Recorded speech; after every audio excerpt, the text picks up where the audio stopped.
Hare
Namaste everyone.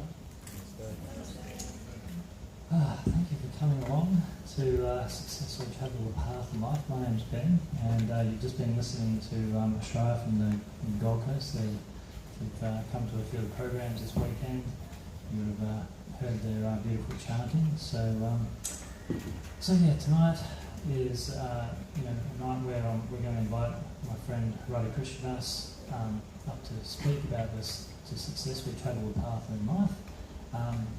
Radha Krishna has been teaching yoga wisdom and principles of yoga meditation for over 30 years. And actually I came across Radha Krishna about 10 or so years ago. And it was, for me, it was a real blessing. And I was travelling the path of life, tending to go around in circles and listening to many different people, and not really getting very far on that path. Making the same variety of mistakes. But Radha Krishna was able to guide me on that path very expertly, and answer the questions that I needed answering in life about directions to take and all that. So hopefully you guys will appreciate the time Radha Krishna has come up to speak to us tonight on this topic. So I'd like to welcome Radha Krishna.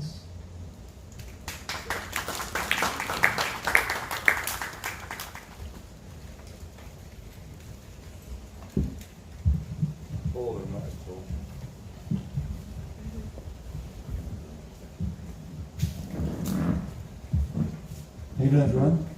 Right, thanks so much for coming out. I'm sure there's plenty to do in Darwin, is there? There is plenty. Lots of pubs and different things to go to. So I really appreciate coming and spending time with us on this really important topic. So the plan is that we'll go through a really nice guided meditation first. We've been meditating already, but this is a really nice guided meditation to settle us and to help us to be in the right consciousness for exploring these yoga wisdom topics.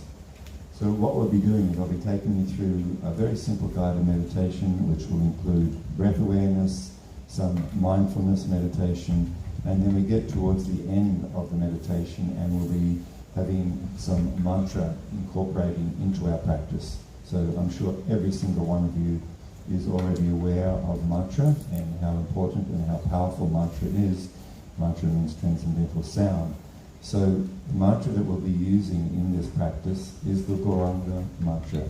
So there may be some people who have not learnt this mantra or practiced this meditation before. So let me take you through the pronunciation of the mantra, so then when we come to that part of the program, that part of the meditation, you can easily join in. This mantra has 4 syllables, 4 parts to it. So if you can repeat each syllable after me, and then it'll be really simple. Go, Ra,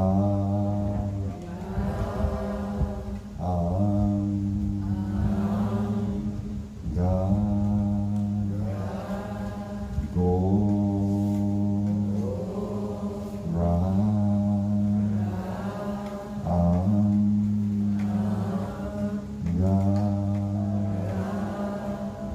So let's put the 4 syllables on one breath. So one syllable on one breath and then another syllable on the next breath. Let's take a nice deep breath and put them together.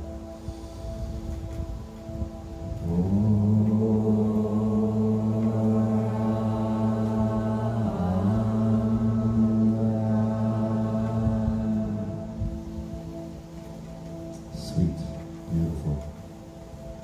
So in this part of the meditation, when we come to the mantra, it should be effortless. We're not trying to achieve a blank mind. We're not trying to stop the thoughts in the mind. We simply add this transcendental sound as the focus of our meditation. And we effortlessly listen to the sound.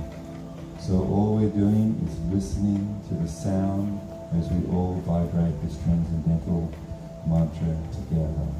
And we rest our heart, we rest our mind and we free ourselves from the troubles of life by immersing ourselves in this spiritual consciousness. So if you like to, if you're comfortable doing so, please close your eyes. Now let's just take 3 nice, long, deep breaths, and with each exhalation, just let go of any tension in the body.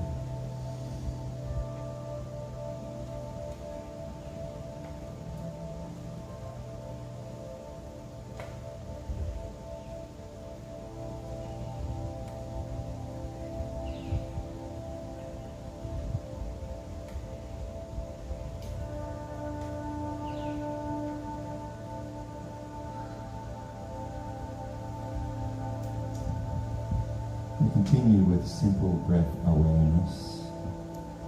At this point of our meditation journey, we're simply becoming aware of the rhythm of our breath. We're not trying to breathe in a special yogic way. Very simple inward and outward breath.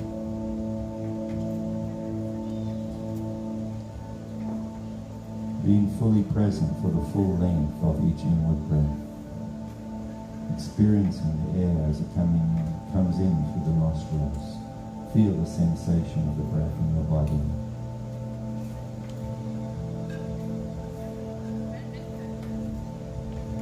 With each outward breath, be fully present with that breath.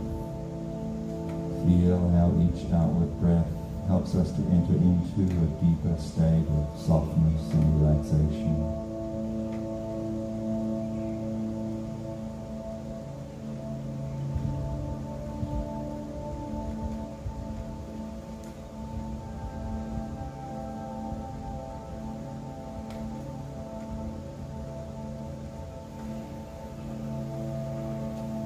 This gentle rhythm of the breath is like a wave gently lapping on the shore of a lake, gently ebbing and flowing in a very natural rhythm.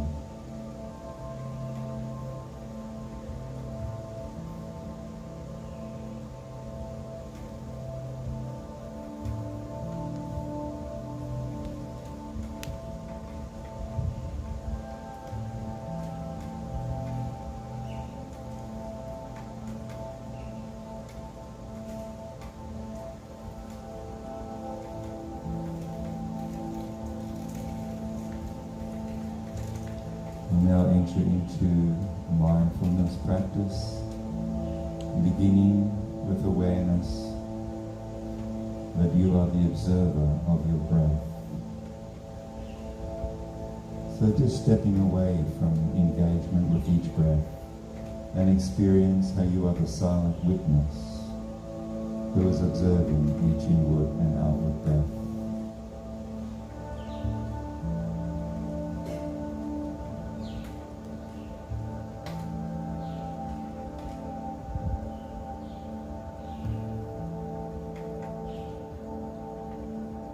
You can even mentally say to yourself, I am aware, I am watching my body breathe.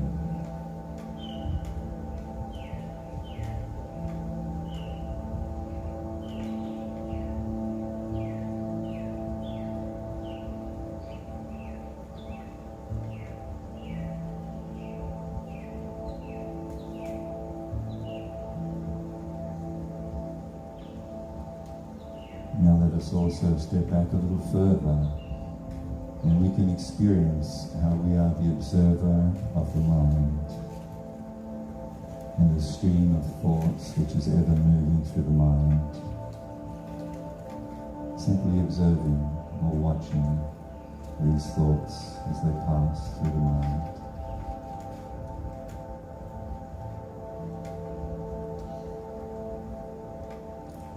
To help us realize this deeper, you can mentally repeat, silently repeat this meditation after me. I am the silent witness.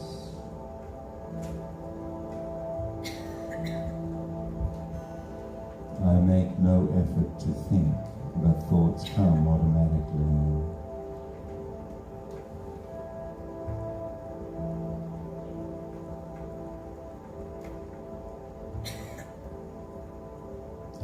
launching thoughts flow through my mind.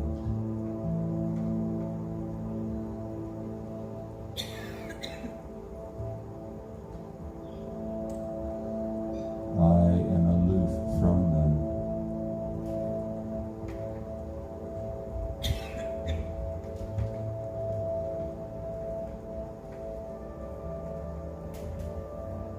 I am the silent witness of my mind's activities.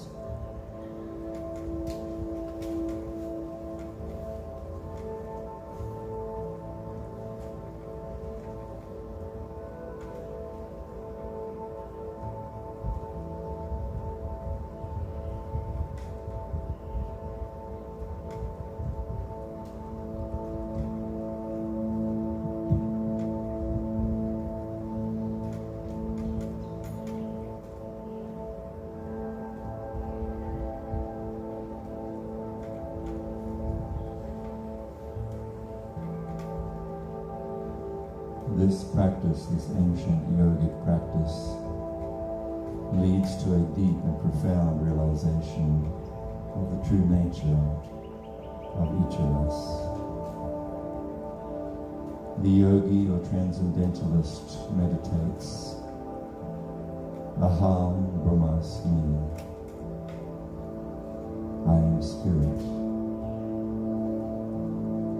I am not this temporary material body which I am walking around in.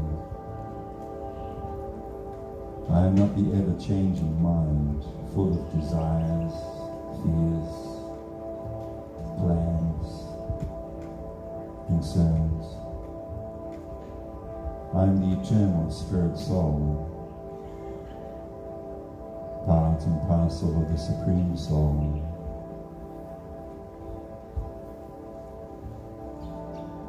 This body will die. I, the Atma, the eternal self, have neither birth nor death.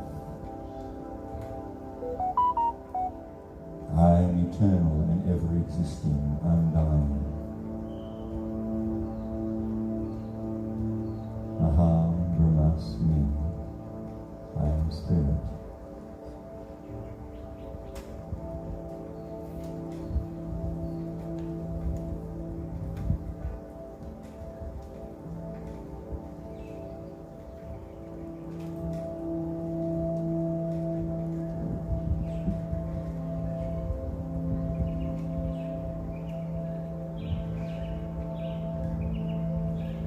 So in a moment we're going to harmonize our breathing, and then starting on the third outward breath, we meditate with the transcendental mantra Om.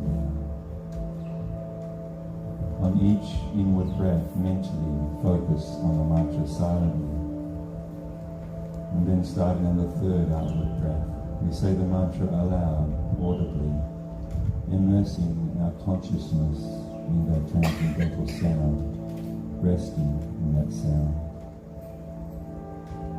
Let us all inhale together.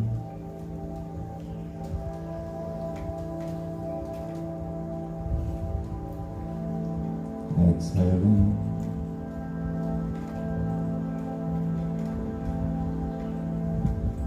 Inhaling.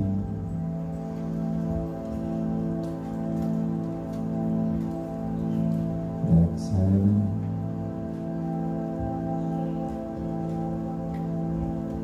Nice deep inhalation.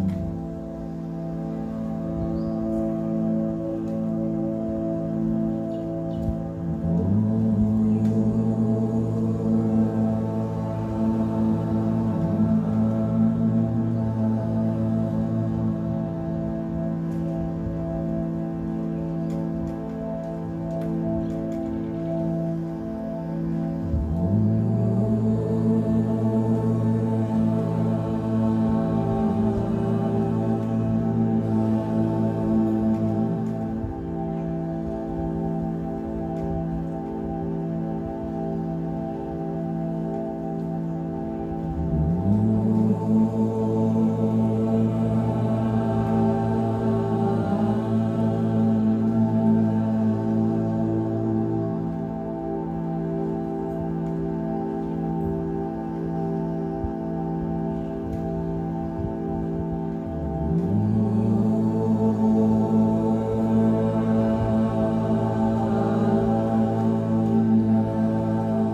keeping your eyes closed for a few more moments, holding awareness of the Gauranga mantra there in your conscious mind. So continuing to meditate with the Gauranga mantra silently.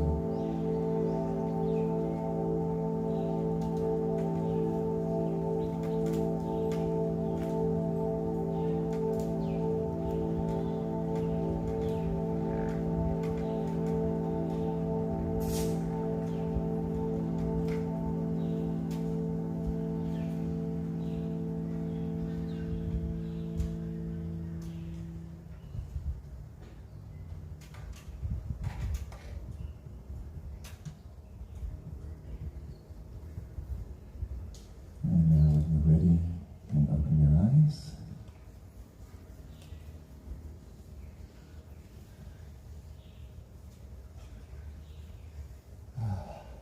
How do you feel? All right? A little bit chill?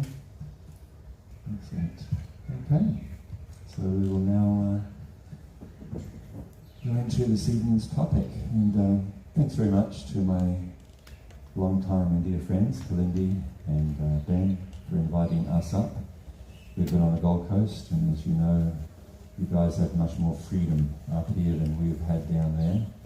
And I can't tell you how amazing it is to have people, actual live people with real faces and real bodies and real voices right here in front of us that we can see and relate to and hear the beautiful chanting from. So thank you very much. It's actually been an amazing pleasure for us to be up here for the two events and for this evening as well. I'm just going to take this off. Very beautiful, but actually it's easier to talk without it. So someone can have that later maybe. All right, so how to travel the path of life successfully. Important topic. So before I actually attempt to speak, I'd like to take a couple of moments and to pay my deep respects and gratitude to my own spiritual teacher, Srila Siddha Swarupananda Paramahamsa, and to all of the previous saintly persons, the acharyas, the enlightened masters, thanking them for this amazing gift that they have given to all living beings to help us actually successfully travel this journey that we call life. Praying actually and hoping that I can pass on, even just if I can pass on one small skerrick of the gift of yoga wisdom this afternoon, I'll be very pleased. Om Vishnu Padaya Krishna Prasaya Bhutale Srimate Siddha Swarupananda Paramahamsa Iti Namine Shri Krishna Chaitanya Prabhu Nityananda Shri Advaita Gadadha Shivasadi Gaur Bhaktivinoda Hare Krishna Krishna Krishna Hare Hare Hare Rama Rama Rama Hare Hare.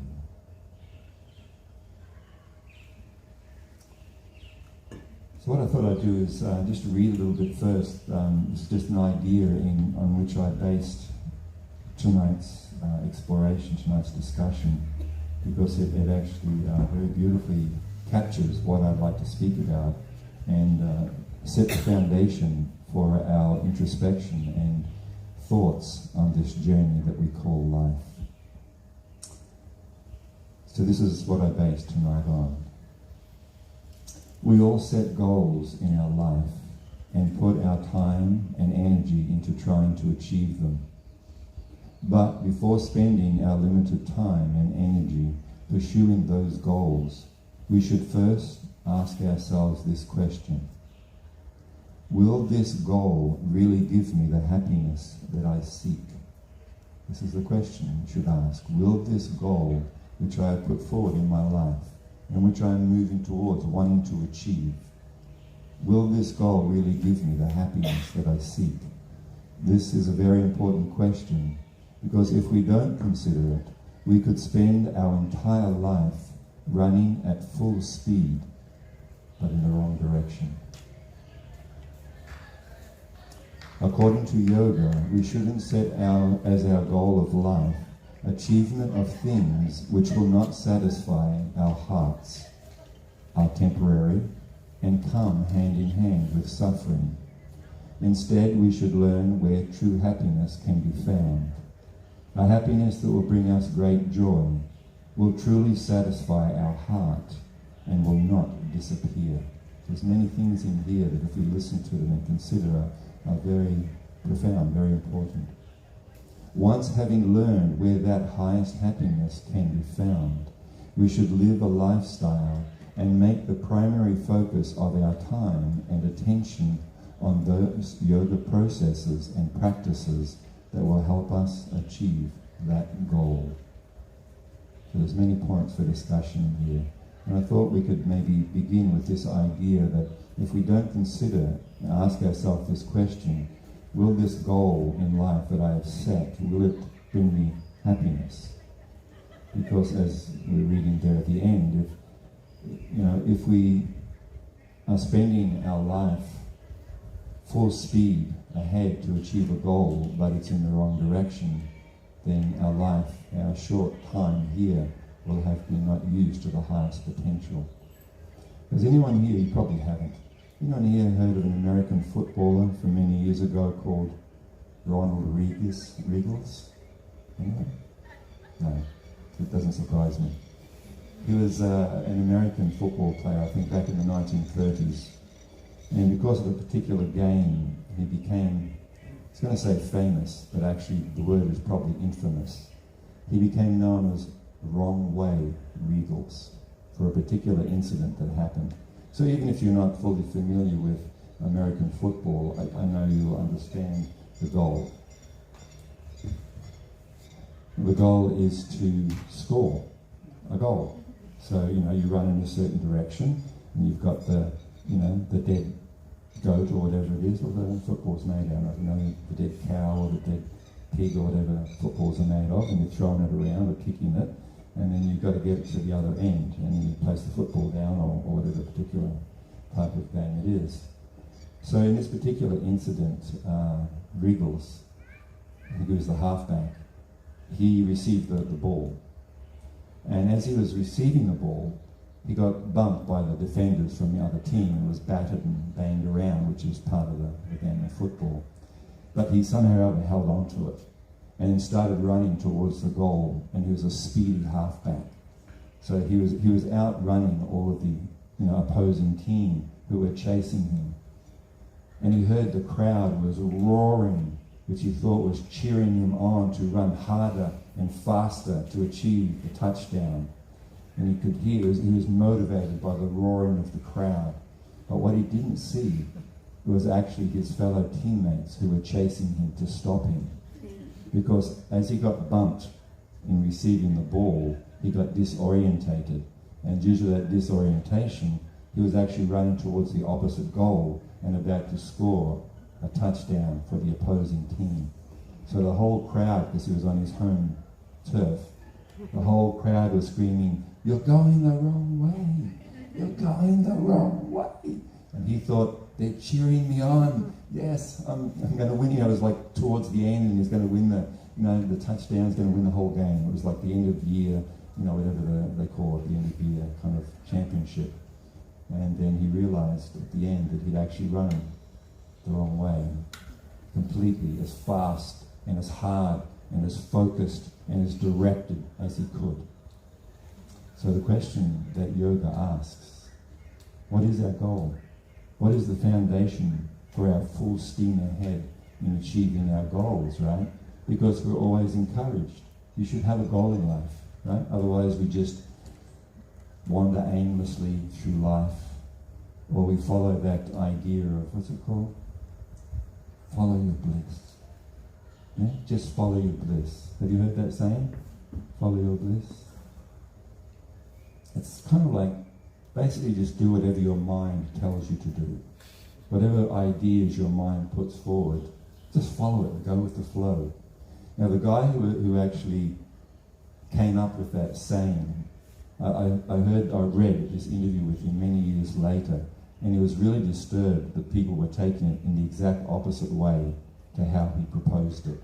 He said what it should have been, instead of just follow your bliss, like we used to have sayings back, because as you can probably tell, my body is no longer 21. So back when my body was younger, there was a movement called the hippies. You heard of the hippies? You know, if you just Google it, you know, you'll find kind of videos and strange things and what people are up to. So I was kind of a little bit involved in the hippie movement.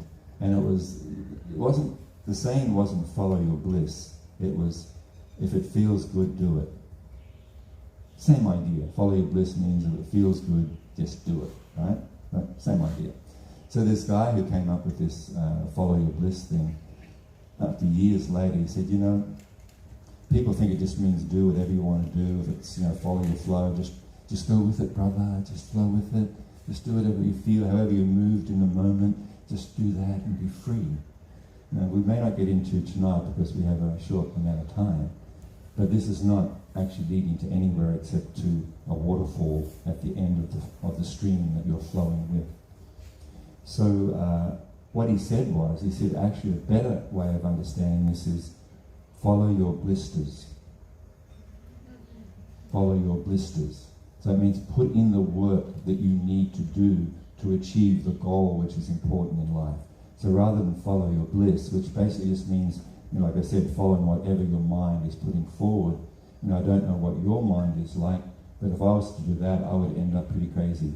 Because my mind puts forward all kind of things all day, every day. They're contradictory. One day after the next, they contradict what I put forward, you know, 5 minutes before. So yoga is actually about being the architects of our destiny, understanding who we are. If we do not actually understand our real nature and who we are, we can be like wrong-way Regals and think that we're running full steam ahead and we are becoming successful in life, running towards a particular goal. So what I'd like to do from here is touch on the foundation. If we don't actually understand, as I said, our true nature, we will not actually understand what is the goal of life and then how to achieve that goal. And as we began, you know, read in the beginning, what is the goal of life?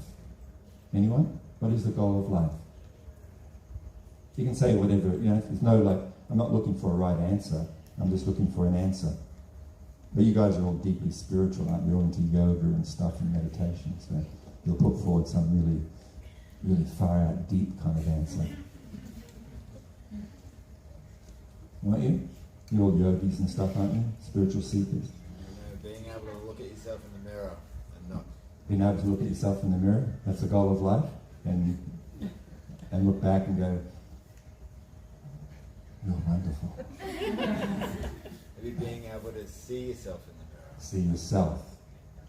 Okay, we'll get this. This leads into exactly where I want to go, so thank you. Yes, it all connects up with who am I? So we're talking about the self. Now, anyone who's even into yoga a little bit, or into some kind of spiritual journey, will actually have heard or come across or have some concept of the self. Who is the self? So this is the next part that we want to touch on. This is actually understanding this and then acting upon this is the foundation for a successful life. A life which brings satisfaction, joy, peace, happiness, love. Is that not the goal of life? Is anything I've just mentioned there you don't want in your life? You want chaos, not peace. You want hate, not love.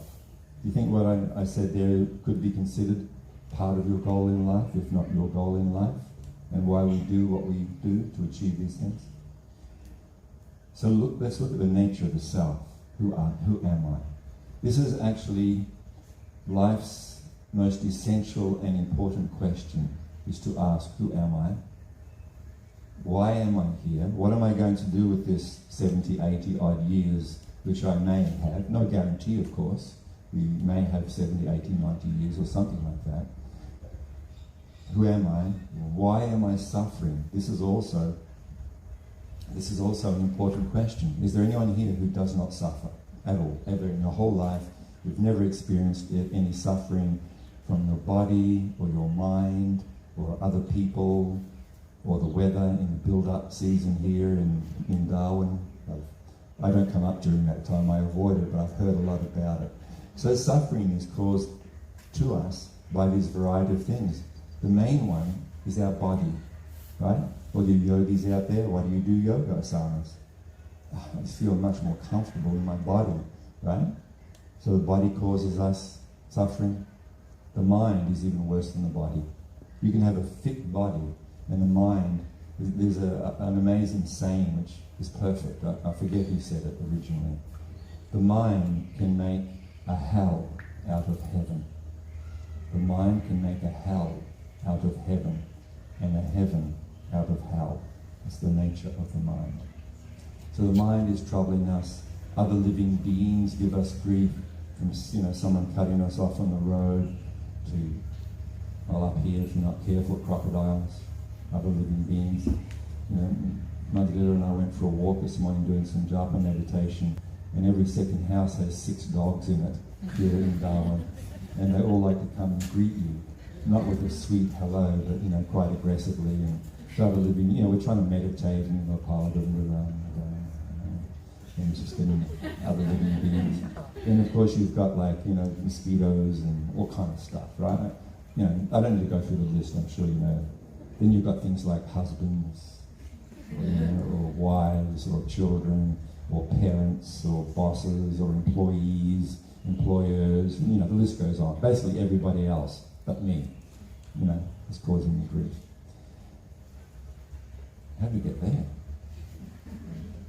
So, to overcome, to ask the question, why am I suffering? Why is there suffering? Why am I suffering? This is an essential question that an intelligent person must ask. Not just to try and, gloss it over with so-called positive thinking. It's just like the emu who puts his head, is it emu or the ostrich, puts his head in the ground, and as the lion is bounding towards him to bite his neck, he puts his head in a hole apparently, and if I don't see the lion, it's not going to bite me. But it's not true. So we want to go deeper than this in our understanding in life, to ask, who am I? Why am I here? Why am I suffering? And is there a solution to this suffering? And is there such a thing as happiness, peace, joy, satisfaction which lasts, which does not end? So let's explore this idea, who am I? So when we ask the question, who am I? Most of us, again, without thinking too deeply here, if someone asks you, who are you? Or if you go in to apply for a job, or if you apply for a border pass, to get into another state in this time, in 2020, right? A job, a doctor's office, something like that. Passport, driver's license, whatever it might be. What questions are on that? What kind of questions are there? First of all, I want to know who you are by wanting to know your name. Your given name and then your last name. So, John Smith, right? Yeah. Right? Occupation, nationality, right? So we fill it in. John Smith, 28 years old, who I am. Is that understandable? And this is how we think of ourselves, as who I am, and how other people relate to me. Oh, how you doing, John? Nice to see you. Right? So I'm John. I'm a man. In life, generally, this is how we see ourselves, and this is how we relate. We see and relate to others. And if you look at it, these identities. So it's founded on this idea that we are our bodies, that we are this. What we see in the mirror, this is me. Right? This is who I am. You understand what I'm saying? And there's a picture of me on my 21st birthday party. Here's a picture of me when I was in Greece. Right? So this is kind of how we speak and we relate. So are we actually our bodies? Is this who we came to the mindfulness, where we learn to step back from the breath? We are not our breath.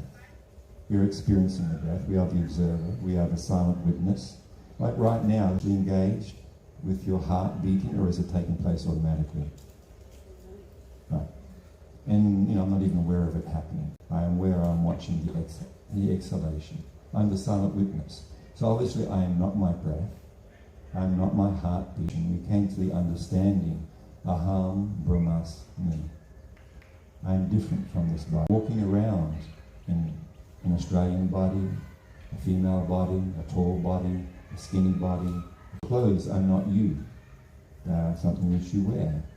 Similarly, this body is described in the yoga teaching in the Bhagavad Gita as being like a vehicle which we are the driver of. We are driving this vehicle, this material vehicle, but we are different from our body and different from our mind. In the Bhagavad Gita, Krishna says, for the living being there is never birth nor death. The living being is eternal and ever-existing, undying and primeval. The living being is not slain when the body is slain. So there's many examples we could even use. And I'll use a couple of brief ones here, because someone might say, well, this is a belief you have, but I don't believe that. It's not part of my, my truth. But actually, I'll ask you a couple of questions, and the answers will actually give us a very deep insight into understanding that we are not our bodies.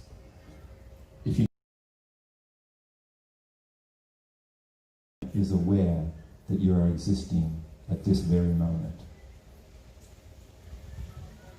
Are you alive? Anyone not aware of that, put your hand up. Anyone here not existing or not alive at this moment, please put your hand up. Okay, we're all on the same page.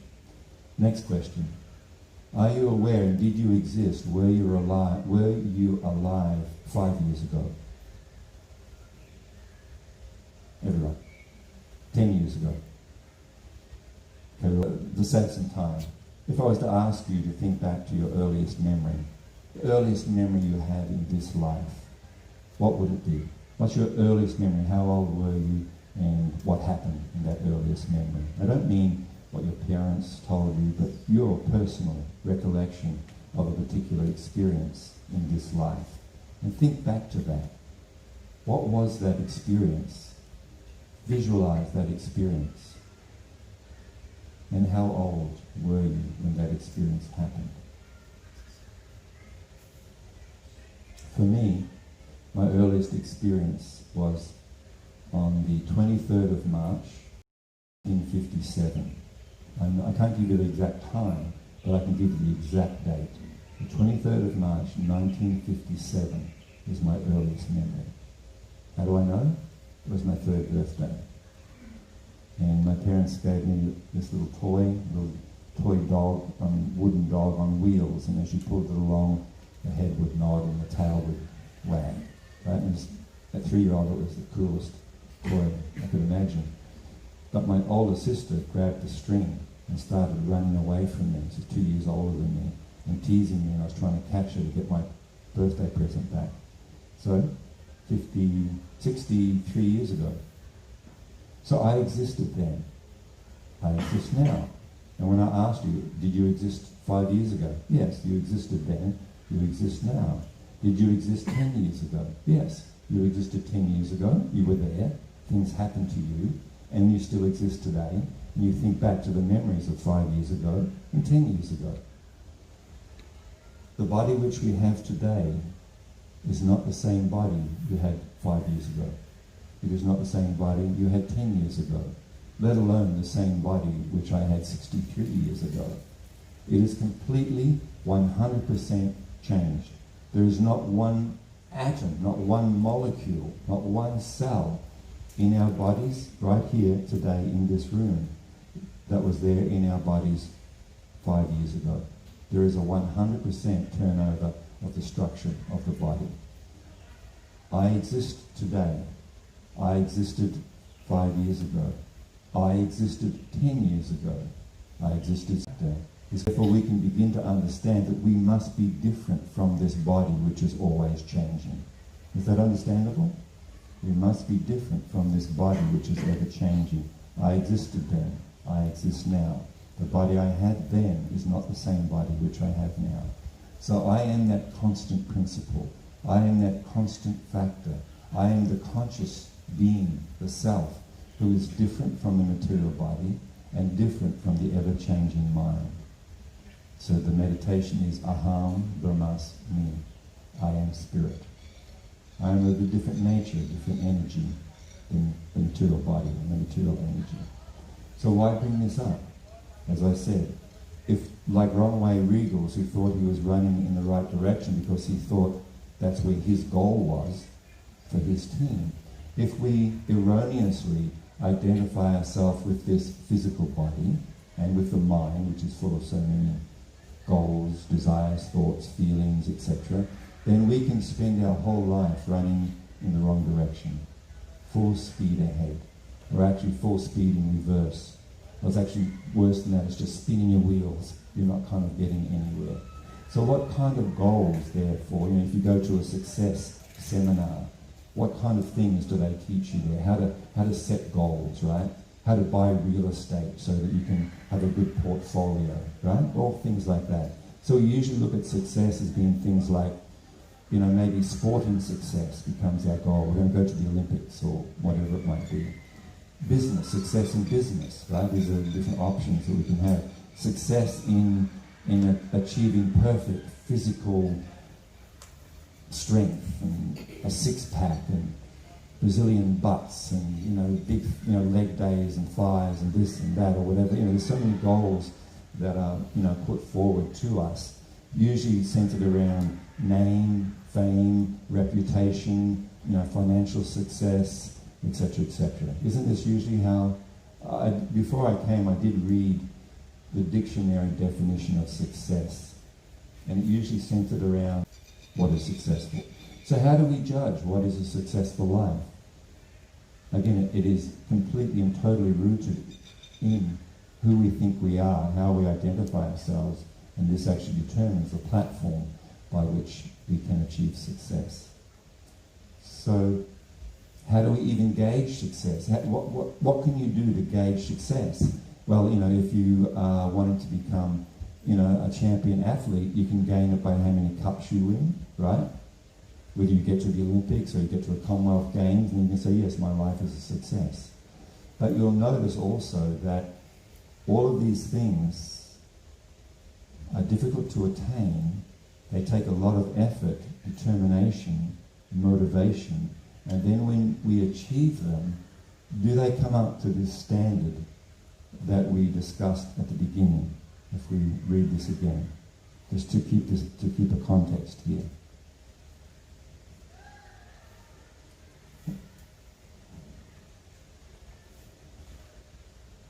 Let's read this again. According to yoga, we shouldn't set as our goal of life achievement of things which will not satisfy our hearts. So here's the first criteria. Which will not satisfy our hearts. Are temporary, was the second criteria, and come hand in hand with suffering. Instead, we should learn where true happiness can be found. A happiness that will bring us great joy, will truly satisfy our heart, and will not here, whether it be name, fame, celebrity, to become a, what do they call them, a social media influencer, right? That apparently is now a career. You can actually strive to become a social media, an Instagram influencer, and that becomes a career pathway apparently. So does this actually satisfy our heart, or does it disappear? The primary focus of our time and attention on those yoga processes and practices that will help us achieve that goal. So are you okay now? Is something you will need to consider and think about. But up to this point, is there any questions on what I've been talking about so far?